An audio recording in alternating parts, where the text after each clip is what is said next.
안녕하세요. 생각하는 신앙생활. 오늘은 맞지 않는 사람과 어떻게 관계를 잘 맺을 수 있을까요? 라는 질문에 대해 함께 생각해 보려 합니다. 신앙생활을 하다 보면 다양한 측면에서 관계에 어려움을 겪을 때가 생기는 것 같습니다. 먼저 교회 안에서는요, 워낙 다양한 사람들이 모이다 보니까 성향이 맞지 않는 사람과 계속 부딪히는 일이 생기기도 하고요. 교회 밖에서도 교회를 다닌다는 이유 때문에 친구들 사이를 중재하게 되기도 하고요. 또 무리한 부탁을 받는 일을 경험하기도 합니다. 그런 상황 속에서 교회가 욕먹을까봐, 하나님을 욕할까봐 그런 부담스러운 일을 거절하는 것에 대해서 두려움을 가지신 분도 저는 종종 보았습니다. 이런 곤란한 상황 속에서 맞지 않는 사람들과 우리는 어떻게 관계를 맺어야 할까요? 어떻게 지혜롭게 그런 부탁에 대해서 대처할 수 있을까요? 먼저 너무나 당연하지만 분명히 해야 할 것은 착한 일은 좋은 것이라는 사실입니다. 하나님이 착한 일을 기뻐하시죠. 또 사람들을 중재하고 사람들의 부탁을 응해서 도와주는 일은 좋은 것입니다. 그런데 우리가 또 한 가지 생각해야 될 것은요, 그 착함이 바로 하나님이 말씀하시는, 하나님이 원하시는 착함이냐는 것입니다. 왜냐하면 우리는 일반적인 차원에서 대부분 도덕적인 착함을 생각하는 경향이 있기 때문입니다. 물론 성경은 양심적이고 도덕적인 차원에서의 착함을 말하고 있습니다. 그런데 문제는 그런 방식의 착함이 절대적인 기준이 아니라는 것입니다. 절대적인 기준은 도덕이나 우리의 양심이 아니라고 말하죠. 그 선함의 절대적인 기준은 하나님께만 있기 때문에 그것은 반드시 분별의 과정을 거쳐야 한다고 성경은 말하고 있습니다. 로마서 12장 2절, 너희는 이 세대를 본받지 말고 오직 마음을 새롭게 함으로 변화를 받아 하나님의 선하시고 기뻐하시고 온전하신 뜻이 무엇인지 분별하도록 하라. 착함이나 선함은 반드시 분별의 과정을 통해 온전해진다고 성경은 말하고 있는 것입니다. 심지어 분별력이 없다고 하면 선한 의도를 가지고 행동한다고 해도 그 결과로 누군가에게 피해를 입힐 수도 있다고 이야기하는 것이죠. 그런 측면에서 소크라테스라는 철학자는요, 유일한 악은 무지다 라고 말하기도 했고요. 알베르 까뮈라는 작가는 페스트라는 소설에서 이 세상의 악이란 거의 대부분 무지에서 비롯된다라고 말하기도 했습니다. 하나님도 그렇고 세상도 그렇고요. 지혜와 분별력이 선함에 있어서 절대적으로 필요하다는 것을 말하고 있는 것입니다. 그렇다면 우리는 어떤 것을 분별해야 할까요? 저는 첫 번째로 동기를 분별하라고 말씀드리고 싶습니다. 우리가 무언가를 행동할 때 그 밑에 있는 동기는 사실 굉장히 복합적으로 작용합니다. 그러나 우리가 선을 행하고 누군가 좋은 관계를 맺으려고 할 때 주된 동기가 무엇인가는 여전히 중요한 문제입니다.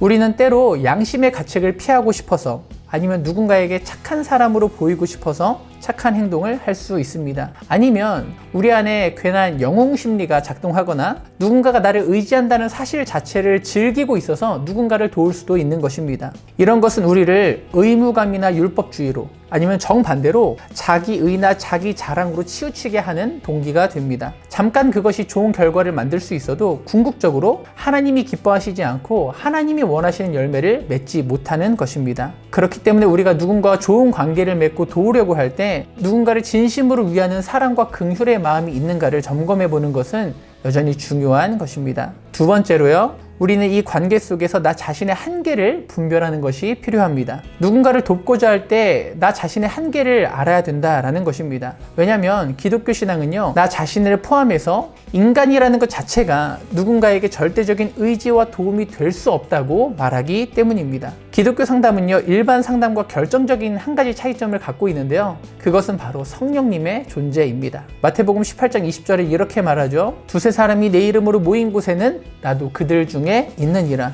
우리가 누군가와 함께하고 누군가를 도우려고 할 때 사실은 그 곁에 사람들만 있는 게 아니라 전능하시고 진정한 의지가 되시는 성령님께서 함께하고 계신다는 것입니다. 로마서 8장 26절은 이렇게 말하죠. 이와 같이 성령도 우리의 연약함을 도우시나니 우리는 마땅히 기도할 바를 알지 못하나 오직 성령이 말할 수 없는 탄식으로 우리를 위하여 친히 간구하시느니라. 우리의 연약함을 진정으로 도우시고 우리를 위해서 간구하시는 분은 사람이 아니라 하나님이 직접 성령으로 우리 가운데 간구하시고 우리를 도우신다는 사실입니다. 그런데 우리가 이 사실을 잊게 되면 우리는 누군가와 관계를 맺고 누군가를 돕는 일에 있어서 우리 자신이 주도권을 갖고 누군가의 문제를 해결해 주려 하거나 또 우리 자신의 수준을 넘어서는 과도한 약속을 하게 되기도 한다는 것입니다. 하나님의 은혜 안에서 우리 자신의 한계를 넘어서는 일이 물론 믿음이라는 측면이 있습니다. 그러나 하나님의 은혜 안에서 우리 자신의 한계를 인정하는 것은 겸손이라는 사실을 기억해야 합니다. 믿음이라는 명목으로 우리 자신을 과대평가하지 말아야 하고요. 또 겸손이라는 명목으로 우리 자신을 과소평가하지도 말아야 한다는 것입니다. 이 믿음과 겸손이라는 것이 우리 안에서 충돌할 때가 있죠. 이 둘 사이에서 고민하고 있는 상황 속에 만일 여러분이 계시다면요, 저는 먼저 겸손으로부터 시작하는 게 안전하겠다라는 말씀을 드리고 싶습니다. 그리고 또 기억해야 될 것은 우리가 믿음의 영역이든지 겸손의 영역이든지 이 두 가지 모두는 다 하나님의 은혜 안에서만 가능하다는 사실입니다. 나에게 하나님의 은혜가 충만히 있는지를 한번 기억해 보세요. 또 내가 누군가를 도울 수 있는, 누군가와 어려운 관계를 맞춰갈 수 있는 여력이 있는지를 겸손하게 살펴보셨으면 좋겠습니다. 혹시라도 나 자신을 먼저 지켜내야 되는 상황인데도요, 나 자신의 힘을 과도하게 써버리고 소진하는 일은 하지 않으셨으면 좋겠습니다. 그런 과도한 책임감으로부터 여러분이 자유해지셨으면 좋겠습니다. 왜냐하면 그것은 사람의 일이 아니라 근본적으로 하나님께서 주도하시고 책임지실 일이기 때문입니다. 마지막으로 그럼에도 불구하고요, 어려운 관계를 이어가고 또 누군가를 돕기로 선택했다면 도움이 될 만한 한 가지 개념을 제가 소개해 드렸으면 좋겠습니다. 바로 연결짓기와 구별짓기입니다. 기독교 심리로 유명하신 이관직 교수님은요, 상담에서 중요한 것으로 연결짓기와 구별짓기라는 개념을 소개해 주세요. 이관직 교수님은 이렇게 말하시는데요. 인간은 연결짓기와 구별짓기라는 기본적인 작업만 잘해도 지혜로운 삶을 살 수 있습니다 라고 말합니다. 하나님과 연결짓기를 통해 우리는 나 자신의 진정한 정체성을 확립할 수 있습니다. 또 하나님과 구별짓기를 통해 우리는 하나님과 나의 다름을 깨닫고 그분 앞에서 겸손하게 살 수 있다고 말합니다. 모든 것이 다 사라져도 하나님과 연결되고 구별되는 이 일을 통해서만으로도 우리 자신은 굉장히 건강한 삶을 살 수 있다고도 이야기합니다. 대표적인 사람이 바로 다니엘 같은 사람이겠죠. 다니엘은 이스라엘의 멸망을 경험한 사람입니다. 조국으로부터 떠나야 됐고 민족의 정체성을 잃어버릴 위기에 처했죠. 그러나 하나님 앞에서 연결되고 구별되는 그 삶을 통해서 하나님과의 관계 속에서 명확하고 흔들리지 않았었던 삶을 살 수 있었죠. 또한 인간은요, 다른 사람과 연결되어야만 사회적인 존재로서 인간답게 살아갈 수 있습니다. 또 타인과 자신이 구별되어야만 나 자신의 올바른 주체성과 정체성을 가지고 살아갈 수 있습니다.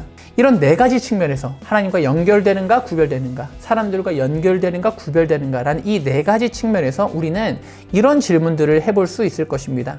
첫 번째로, 그 사람은 하나님과 바른 관계 속에서 연결되어 있는가? 하나님 안에서 바른 자신의 정체성을 발견하고 있는가? 두 번째로, 하나님과 구별된다는 측면에서 이 사람은 하나님 앞에서 그 문제를 건전하게 다루고 있는가? 사람과는 다른 전능하신 하나님과 성품을 의지하고 있는가? 질문해 볼 수 있을 것입니다. 또 사람과의 연결됨이라는 측면에서 이 사람은 올바른 관계를 맺는 방법을 알고 또 사람들과 공동체라는 측면에서 연결되면서 보호받고 있는가? 질문해 볼 수 있고요. 또 네 번째로, 혹시 이 사람은 사람과 과도하게 연결되고 구별짓기를 하지 못해서 자신의 주체성을 잃어버린 채 생활하고 있지 않은가? 라는 질문을 해볼 수가 있습니다. 이런 네 가지 측면에서, 네 가지 질문 안에서 그 사람을 위해 생각하고 기도할 때 우리는 안전하면서도 지혜로운 측면에서 도움을 줄 수 있을 것입니다. 여전히 맞지 않는 사람과 관계를 맺고요, 또 누군가에게 도움을 주는 일은 쉽지 않은 일입니다.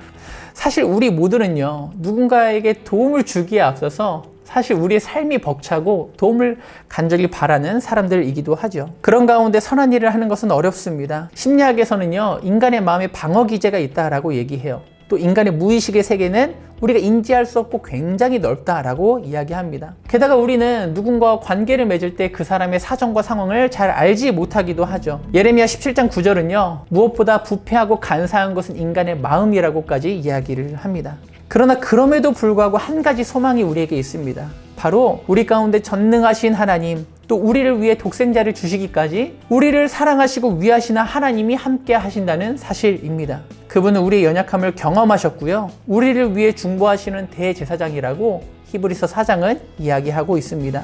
이 사실을 믿고 의지하는 가운데 우리는 우리의 한계를 겸손하게 인정할 수 있을 것입니다. 그래서 과도한 책임감과 정의감에서 벗어나서요, 겸손하게 하나님께 그 관계를, 그 어려움들을 맡겨드릴 수 있을 것입니다. 또 주님의 은혜를 힘입어서 때로는 우리가 우리 자신의 한계를 넘어서서 믿음으로 누군가에게 손을 내밀 수 있는 그런 용기도 얻을 수 있을 것입니다.